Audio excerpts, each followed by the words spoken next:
உந்தன் காதல் என்னவென்று சொல்லாமல் ஏங்க ஏங்க அழுகை வந்தது. எந்தன் சோகம் உன்னை தாக்கும் என்றெண்ணும் போது வந்த அழுகை நின்றது. மனிதர் உணர்ந்து கொள்ள இது மனித காதல் அல்ல, அதையும் தாண்டி புனிதமானது.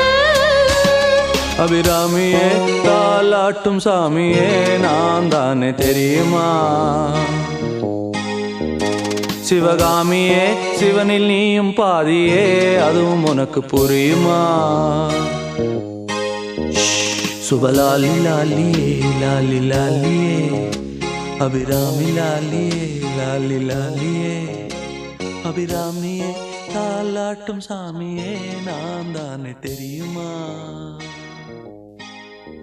உனக்கு புரியுமா?